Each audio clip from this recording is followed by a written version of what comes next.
Gece uykusunda horlama bulunduğunda ya da burunda bir sıkıntı varsa, nefes alamama sebebiyle ağız açık bir şekilde uyunduğunda ağız diş yapısında bir takım bozukluklar olabilmektedir.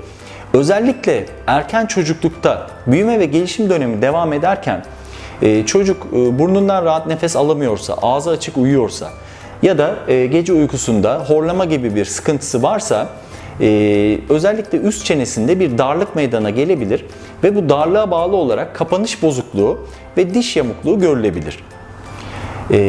Yine yetişkinlerde ağız açık uyuması sebebiyle ya da horlama sebebiyle belli dişlerde ufak tefek konum bozuklukları belli yaştan sonra da görülebilir.